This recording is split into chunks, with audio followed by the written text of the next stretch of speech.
At ICICI Securities, it's our absolute pleasure to host the management of Jyothy Labs Limited for the 2Q FY22 results conference call. The company is represented today by the management, Ms. M.R. Jyothy, Managing Director, Mr. Ullas Kamath, Joint Managing Director, and Mr. Sanjay Agarwal, Chief Financial Officer. Before I hand over the call to the management for opening remarks, just want to state our usual published stance on Jyothy Labs of our strong constructive view on Jyothy Labs for a long period of time, and we are absolutely intact in that process currently. And the current quarter, based on the first cut observation what we had in the last hour and a half of the results, is extremely pleasing, on a 2-year CAGR basis of double-digit volume growth. And as analysts covering the stock for a long time, we are very happy about this performance. Thank you, and over to you, management. Thank you, Manoj, and good afternoon, everyone. And thank you all for taking the time to be with us on this call today. Friends, we had a strong start to the year in Q1 with 21% revenue growth, and the same momentum has been achieved in Q2, where we have delivered 16% revenue growth, closing our first half FY22 at 18.5% top line growth. Even if we analyze on a 2-year, both Q1 and Q2 of FY22, both the quarters has a CAGR of 11% plus. So all our portfolios are scaling well, and we are gaining market share. Talk in terms specific about market scenario and our strategy. Overall, in this quarter, our portfolio, which is more essentials and day-to-day household consumption, we have witnessed stable consumer demand across India. In terms of channels, relaxation of lockdowns and increased mobility, modern trade and CSD channels, which were a challenge for the last 18 months, they have started coming back, and more or less we are back to pre-COVID levels. So hence there is a stabilization in all the distribution channels now. Both rural and urban continues to do well, and broadly we believe that the fundamentals of our consumption story is intact, and we are witnessing growth more in the new users participating in the lower penetration categories, especially for us in dishwash and household. Hence, we continue to focus on distribution, marketing, relevant innovation to service these new consumers in newer geographies and first-time consumers. And to focus on our rural, we have been focusing on LUPs, van operations, appointment of sub-stockists, and all this thing is giving us sustainable advantage. So overall, our entire focus is on execution, which is basically building up scale by driving consumer engagement and making sure that the product is available. Our focus on all the 6 power brands has gained substantial market share. I'm sure all of you would have glanced through in our investor presentation, and which has happened with a lot of focus on innovation, a lot of focus on tech-led distribution, and higher marketing spends. I mean, in these trying times also, we have continued doing a higher A&P spend so that we can deliver better than the industry volume growth. However, the core concern currently is on high input prices, which is impacting our margins in spite of we taking selective price increases, rationalization of trade schemes, cost optimization measures. But overall, a message from our side, we will be walking a fine balance between consistent volume growth, EBITDA margin, and market share. Spending some time on our financial performance, as you would have glanced through our results for this quarter, September 2021, we have grown in high double digits at 16%. This has been achieved on back of positive 6.2 and 8.7% growth we had in quarter 2 of FY21 and quarter 2 of FY20. So it's built on a base of 8.7, then 6.2, and this quarter 16%. So if you look at it on a 2-year quarterly CAGR, we were 11%. If we double click on our categories, again all the categories also have delivered a double-digit growth on a 2-year CAGR basis. I mean, this is just to, because there could have been some basis where we were weak or high, but if we look at it on a 2-year CAGR basis, all categories and overall basis also, there is a double-digit healthy growth for us.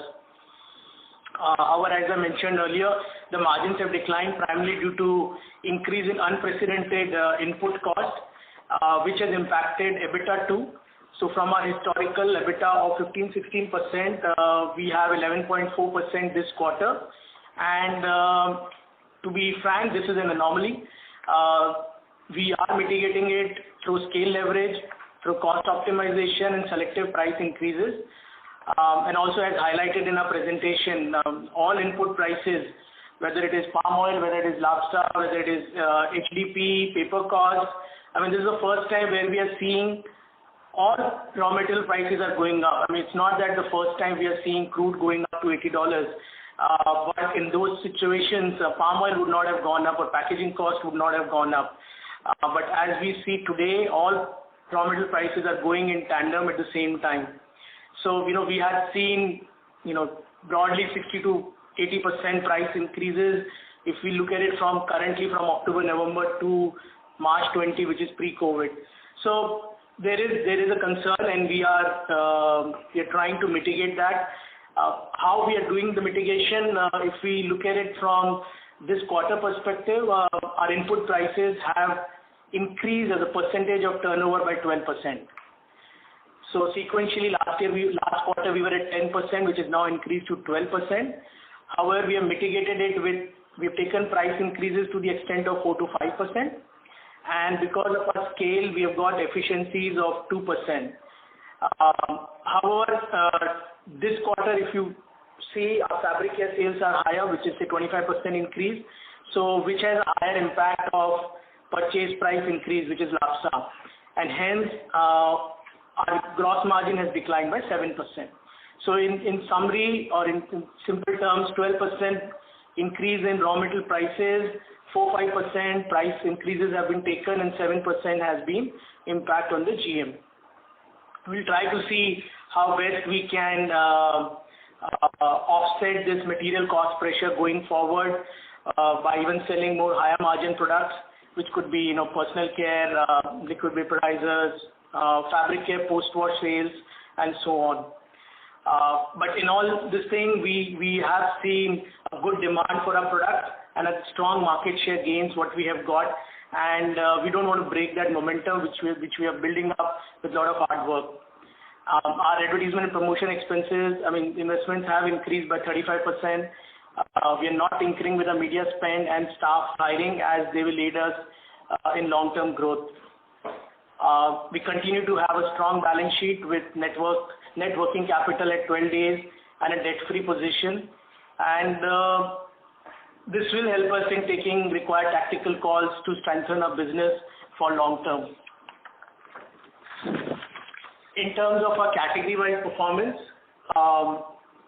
we'll start with fabric care. It has done well, primarily because modern trade and CSD were not doing well in the same quarter last year, and with now large format stores operating well, fabric care is doing well. Post-wash, which is Ujala fabric whitener, it has achieved pre-COVID levels broadly, while Crisp and Shine is still to achieve normal growth. We expect it in the next 1-2 quarters. Once mobility increases, things become more normal, and with Crisp and Shine, our expansion into all southern states, it should also do well in the next 1 to 2 quarters. In terms of a post-wash, main wash, Ujala IGD has been doing well. Happening to report that our market share has increased from 19.2% to 21.1% in this September quarter. So substantial increase in our market shares, and that shows the quality of the brand what we have. Second category is dishwash. Both Exo and Pril continues to do well with focus on hygiene and the entire brand positioning what we have. We have increased our marketing spend both in Pril and Exo because for a very long period of time now we are seeing a good high double-digit growth in the dishwash category for us. We've got a new brand ambassador for Pril, Ritesh and Janelia Deshmukh. You may have seen our new communication as well. And most importantly, in XO, our market share has improved from 12.5% to 13.4% on all India basis, which is quite a significant improvement given the competition and the category size. So dishwasher as a category is doing well. In HI, again, as you all know, our focus is more on liquid vaporizer, and that's been picking well across different markets. And here again, our market share has almost now reached to double digit, which is 9.8% on a pan-India basis versus 8.5 what we had in calendar year 20. So this confirms that our efforts on liquid vaporizer are in the right direction. All the investment what we've been doing in liquid vaporizer is going in the right direction, and consumers are seeing a value in our product. We do appreciate and understand that the portfolio on a HI on the EBIT level is still has to still on a shows a loss post our media spends, but pre-media spends it makes money, and as the proportion of a liquid vaporizer LV to coil improves, we see a long-term value in this portfolio for us. Finally, personal care segment, which is primarily Margo franchise. A lot of ground activities are underway. We are celebrating 100 years of Margo, which is advocating the natural benefits of neem and is doing quite well. So, in summary, with the aid of tech-led distribution, all the work which we've been doing for the last 2-3 years, and increased media spends, we are focused on building volume-led growth, which will achieve higher scale, and which is evident actually in our revenue growth. If we look at it for the last 6 quarters, the first quarter of FY21 not post-COVID, but when the COVID started, we were in Q1 4%, Q2 8%, Q3 15%, Q4 27%, Q1 of this financial year at 22%, and now we have 16%. So all in all, last 6 quarters of very healthy revenue growth and a healthy market share gains. And we will continue to focus on brand building, strengthening our distribution, and addition of manpower to enhance market execution. So that's broadly our strategy and the performance what we have for this quarter. With this, I finished my opening remarks, and we are happy to answer any questions and clarifications you may have. Thank you. Thank you very much. We will now begin the question and answer session. Anyone who wishes to ask a question may press star and 1 on their touchtone telephone. If you wish to remove yourself from the question queue, you may press star and 2. Participants are requested to use handsets while asking a question. Ladies and gentlemen, we will wait for a moment while the question queue assembles. The first question is from the line of Manoj Menon from ICICI Securities. Please go ahead. Yeah, I'm sorry, it just took a while to unmute. I'm sorry for that. Yeah, team, just 2-3 questions up front. I just thought I'll just straight away clarify. I'll ask one at a time. One, given that you got an 85% market share in Ujala currently, is it the time to think about higher than historical growth, price increases rates into the medium term, medium or even long term? Because from a consumer point of view, does the consumer really have got a choice? So the 85% is practically monopoly. So can the price growth, lever for Ujala, be exercised a little more aggressively into the next 5 and 10 years? That's question number 1. Thank you for the question, Manoj. The thing is, we have taken price increase, in a small way on all the SKUs. The thing is, last year, the pandemic had hit, and it had hit the post-wash segment severely. And the category as such has shown some decline there because of the non-movement of people in general. So since the category is coming back, we would want to, give that kind of benefit, though we have taken some sort of price increase, as such. So going forward, that also seems a possibility, but we want to, wait for some time, and then once people are back and they start using the category even more, we will try and do that as well. Understood. So if I understood it correctly, the ability to, see, this is two things about a price increase, right? So for example, in a very different way, if I'm to think about it, right? Let's say in Asian Paints in the last 6 months, in our view, it's all about the ability versus willingness. So they have the ability to take a price increase, but then probably the willingness was low, maybe for different reasons, which resulted in a, let's say, 10% gross margin decline for that company. I'm only trying to understand that in Ujala, let's say in my DCF, can consensus assume a higher price increase-led revenue growth for the, let's say, next 5 and 10 years? Yeah, next 5-10 years, yes, but may not be in the immediate, future. Maybe we'll see after maybe 2-3 quarters. We want the entire, consumers to come back completely and start using the brand which they had kind of left out last year. So we want to give the consumers that time, but definitely we can increase, and we will be also investing on the brand going forward. So those things will also happen. Understood. Very clear. Just a small subsection question on this. In the presentation, I did find Ujala with a 5 rupee XO free. Should I think this as a price promotion for Ujala, or is it sampling for XO? It works both ways. So it is also, like I told you, last year the brand had suffered, and this is also to induce, since dishwash also had gone up. So this was one other method to, bring back and to remind consumers of that. It also works for us in the rural and other areas where it also works as sampling for us. Sure. So it works both ways. Yeah. Thank you. 2 questions. I'll go. One, Sanjay, you mentioned a couple of times in the presentation about the tech-led distribution. If you can help us understand what exactly is this. And the second question, unrelated, is the good performance in working capital at about plus 12 days. When do you, or is it even realistic to think about you being zero or negative working capital? Okay, Manoj, I think the second question first definitely will not be in the negative working capital.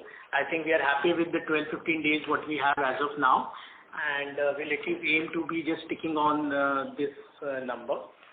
On the first part of it, I think it's what we are trying to do, I guess, is something which every organization is trying to do. With the aid of technology, you can manage your business much sharper. And as you know, all our salespeople are on SFA, and the objective is to get as much analytical data to guide them on doing their beats, and in us reaching out to shops more productively. So I think it's all driven through analytical way of doing business, and these are newer technologies or newer ways of reaching out to consumer, which we are spending time, and it's giving us results in the last few quarters what we have seen. Sure. Thank you, Jyoti, and thank you, Sanjay. I'll come back in the queue. Thank you.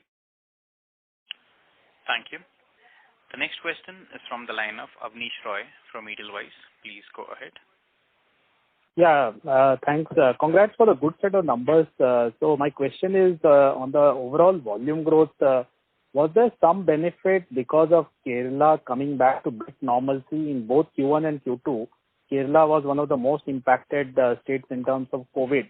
So have you already got some benefit in terms of refilling, or you will get that in Q3, given that even in Q2, Kerala COVID cases were one of the highest and predominant in terms of market share on a pan-India basis?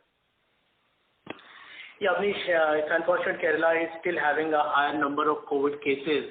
But however, if you look at it, the state is managing their economy well, in the sense there is no lockdown, and the mobility of people has been ensured.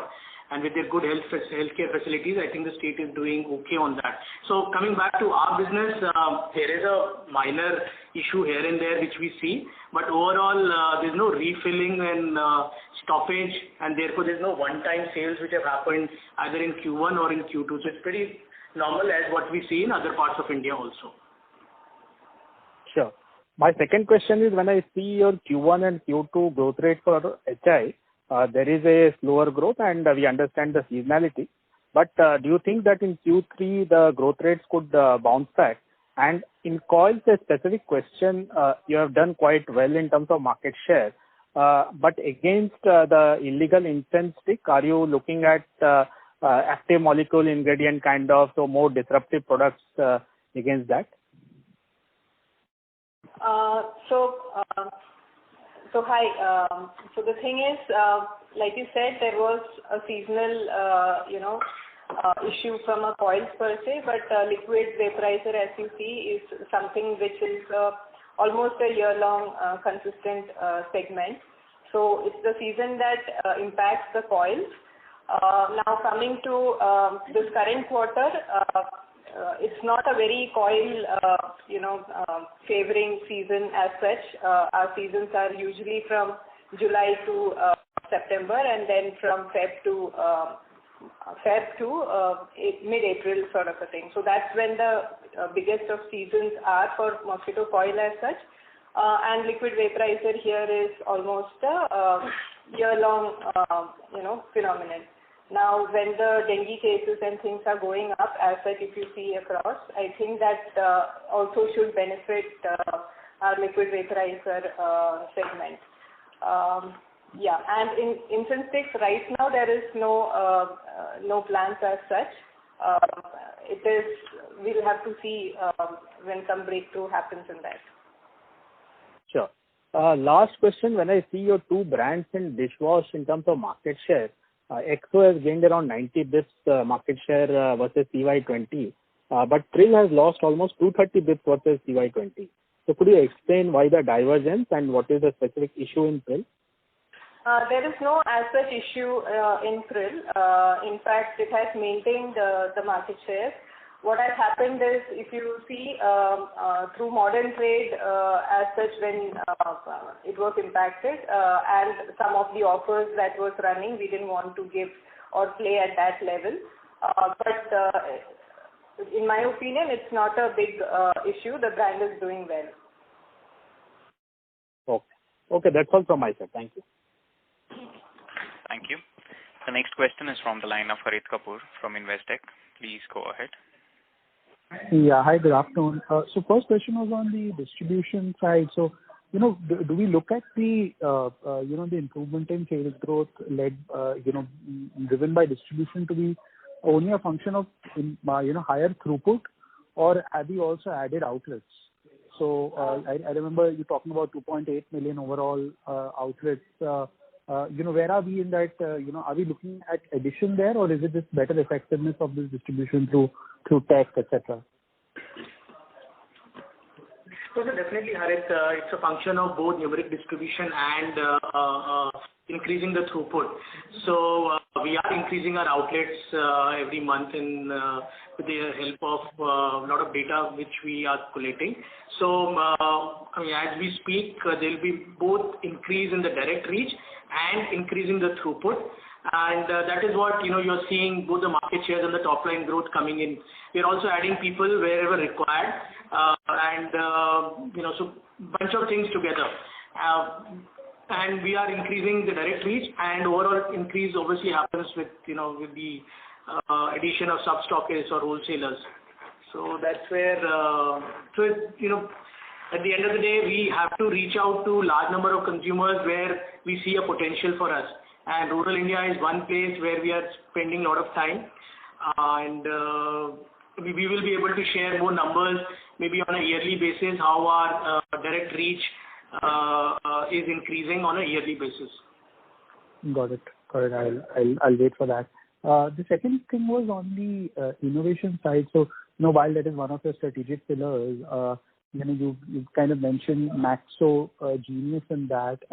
There's no real, mention of T-Shine or any other things that you've done. I was just wondering, over the next, say, 6 months or so, where the inflationary pressures continue to be so high, you don't want to take price increases in Ujala disproportionately because you want the brand to come back, to the consumer. You want the salience to continue. So do we look at it that, the innovation part, new things that you're going to do might be slightly more delayed, rather than upfronted, given the cost pressure that's there? Is that a better way to look at it, at least for the near term?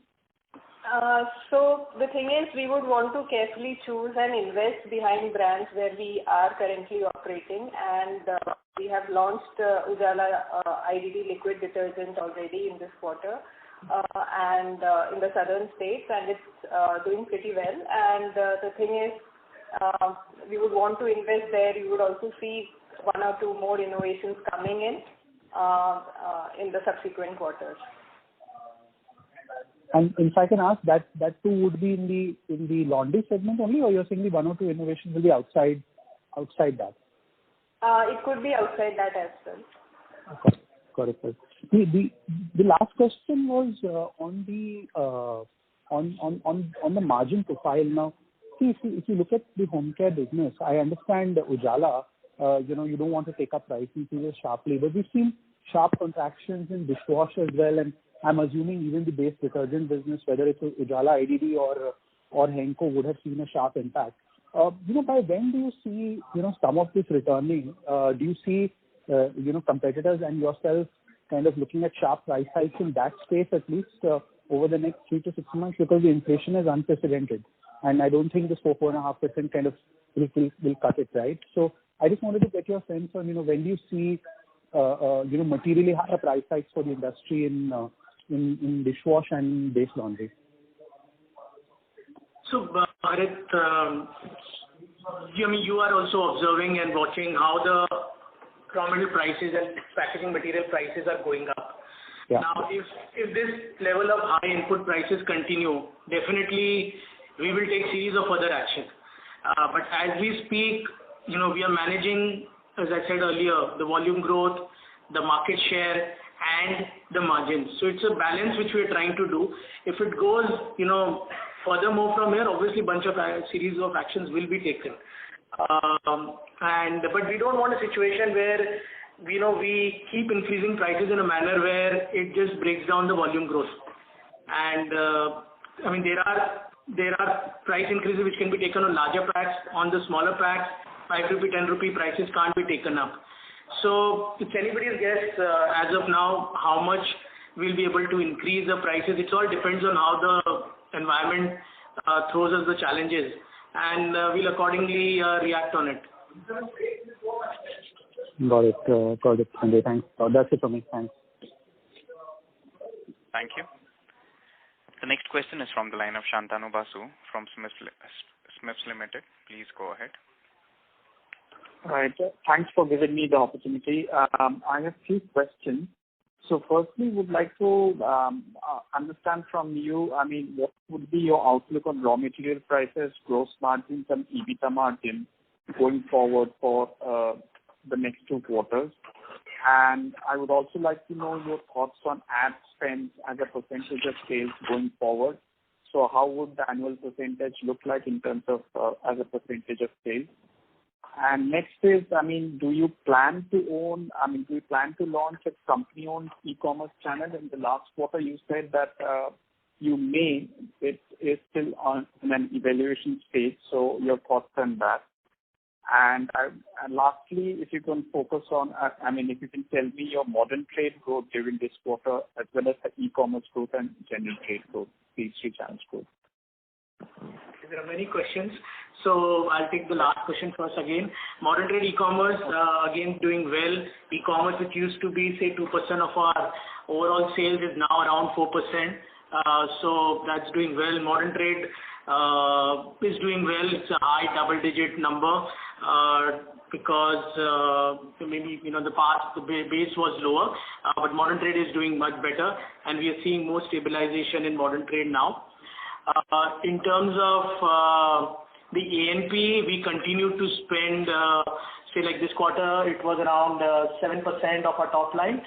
It will remain, we will be continuing to invest furthermore in our media spends because we can see the results coming through to us, and it will be wise only for us to make those investments or enhance investments to get a better ROI on those investments. So yes, you will see in spite of all the other challenges what we are facing, we will continue to increase our spend and not tinker or cut down on the media spend.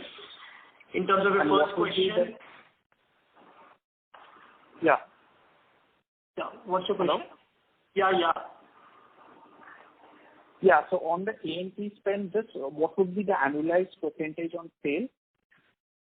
See, as we are tracking, we have around 7%. For the half year, we have 7.5% of our A&P to sales ratio, and you can definitely expect more or less in the same line. Okay. And in terms of the guidance for GM, it's definitely difficult at this point of time because the way price increases or input prices are going up.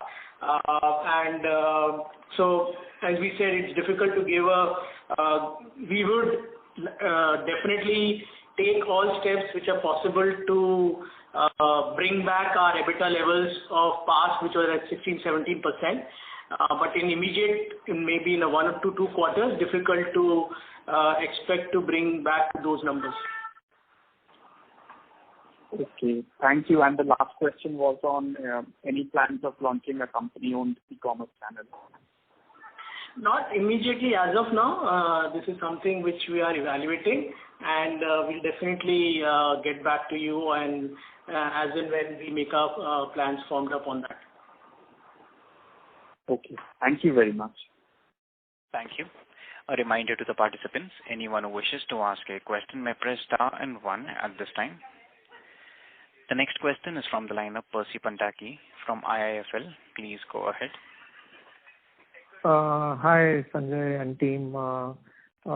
Just wanted to understand your sense on the margins once more. So how I look at it is temporary ups and down in margins depending on input cost inflation.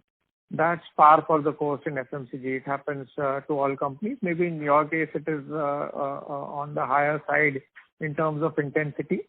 But as long as it is temporary, it should not be an issue.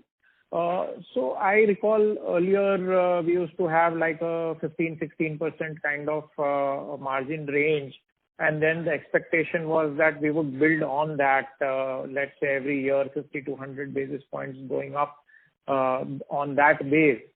So if I, let's say, look 2 years down the line, let's not talk about a very short-term horizon. If I let's take 2 years down the line and look at your margins, assuming that input costs remain high, do you think that you would be able to go back to what your estimates for, let's say, FY24 would have been before all this cost inflation hit? Or is there a permanent sort of diminution in your margins that this disruption has caused? So, Percy, definitely, if you're looking at a 2-year horizon, and I'm assuming that this volatility in the raw material prices will cool off as everything comes to mean in life. So if it comes back to mean, which is, what we have historically seen, definitely we will be more than our EBITDA margins, what we had reported earlier, simply on the logic that our base has now increased.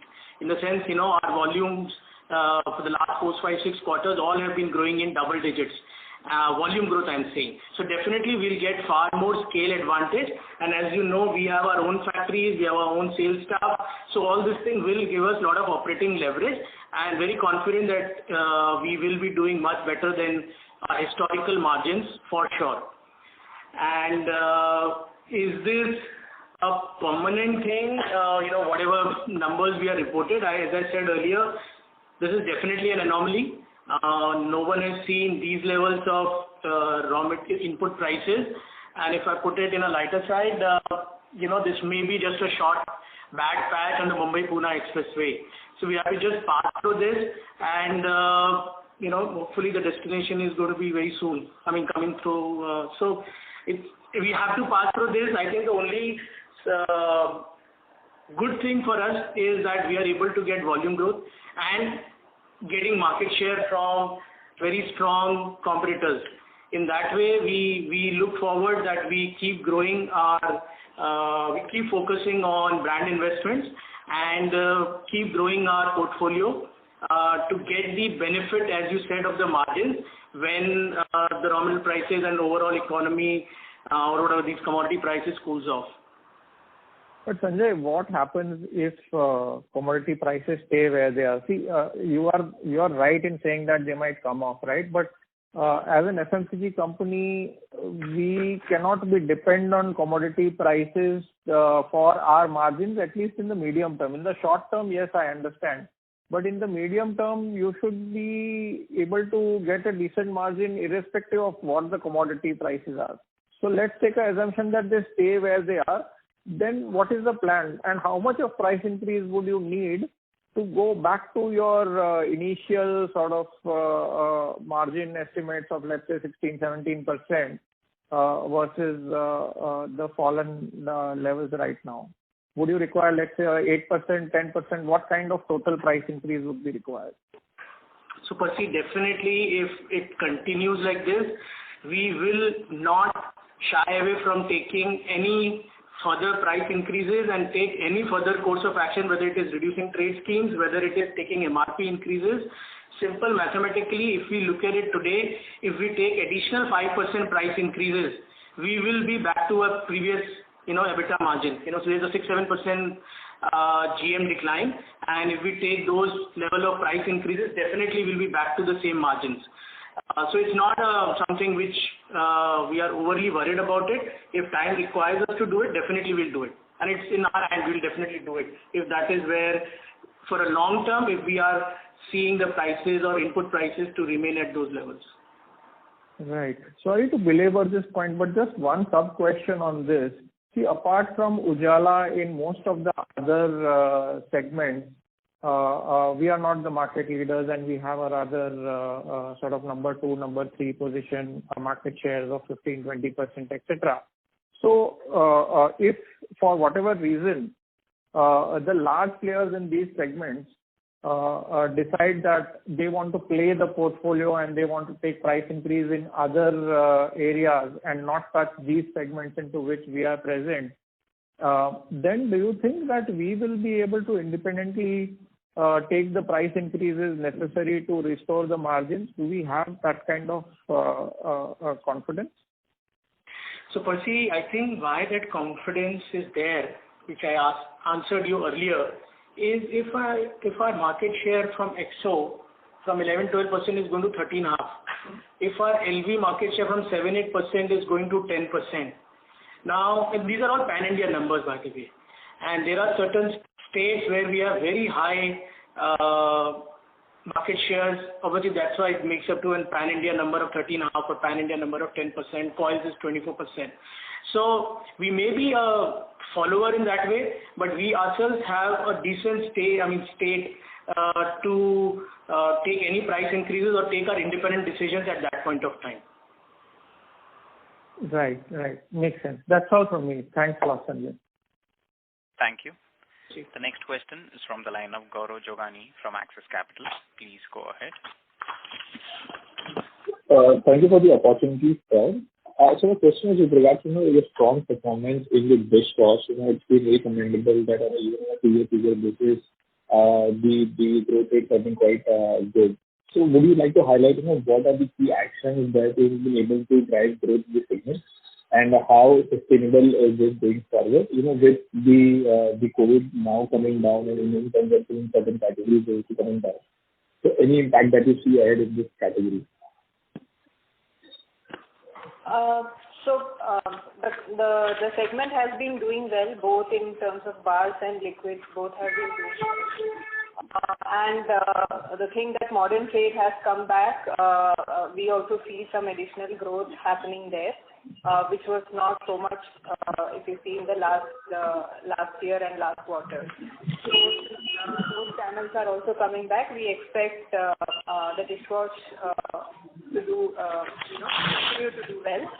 And we also have, if you see XO market share that has gone up, it is also on the basis that our lower unit packs have gained acceptance, which also means rural has, accepted our brand, and we see that these consumers in the long run will also upgrade to, a higher pack. And we see we have been investing on the brands, both the brands. We have taken in celebrities. There are celebrities on both the brands. And we continue to invest, at all levels, through all media, be it TV, print, and social media. So all of these are on, and we don't see any problem coming in the future. So they are poised to grow. Sure, that's helpful. And in terms of the housing insecticides as well, while the near-term performance may get impacted due to seasonality here and there, but what is your broader outlook on the category growth as such? With LV salience steadily increasing for you, what kind of consistent growth that you as a company target over a 3, 4, 5-year period, and what would be the levers here? So, this is again one category which has a lower penetration both in urban and rural. And with the focus on health and hygiene, it is quite natural that this category will grow, should grow in double digits. Obviously, there are some seasonal challenges which one keep observing every now and then. So barring these seasonal challenges, we definitely look forward to have a double-digit growth in HI as a category. Okay. And so if you can just help us, what would be the share of the coils in LV now versus a year back? So it's 60% coils and 40% liquids. Okay.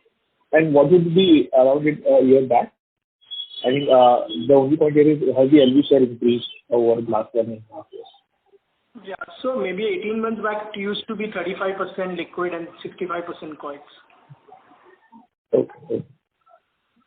Thank you so much for answering my questions. That's all from me. Thank you. A reminder to the participants, anyone who wishes to ask a question may press star and 1 at this time. The next question is from the line of Shirish Pardesi from Centrum Capital. Please go ahead. Yeah. Hi, good evening, the team. Thanks for the opportunity. Just 2-3 questions.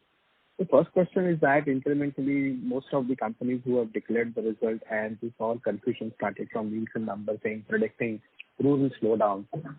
You have a significant portfolio which is rural. So in your lens, how do you see rural, and is there any truth and in your business, is there an impact on rural sales?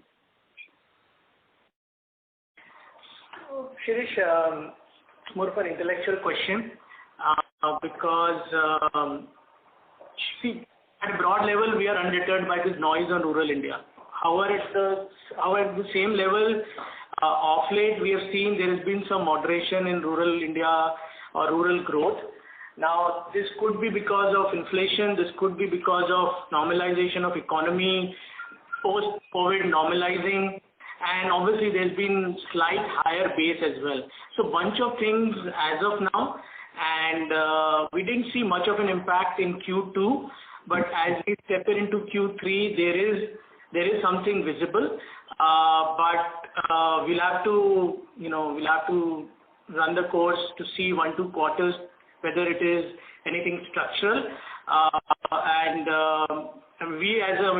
For us, a lot of our portfolio, we are strategically looking to grow or focus on rural India for the long-term growth.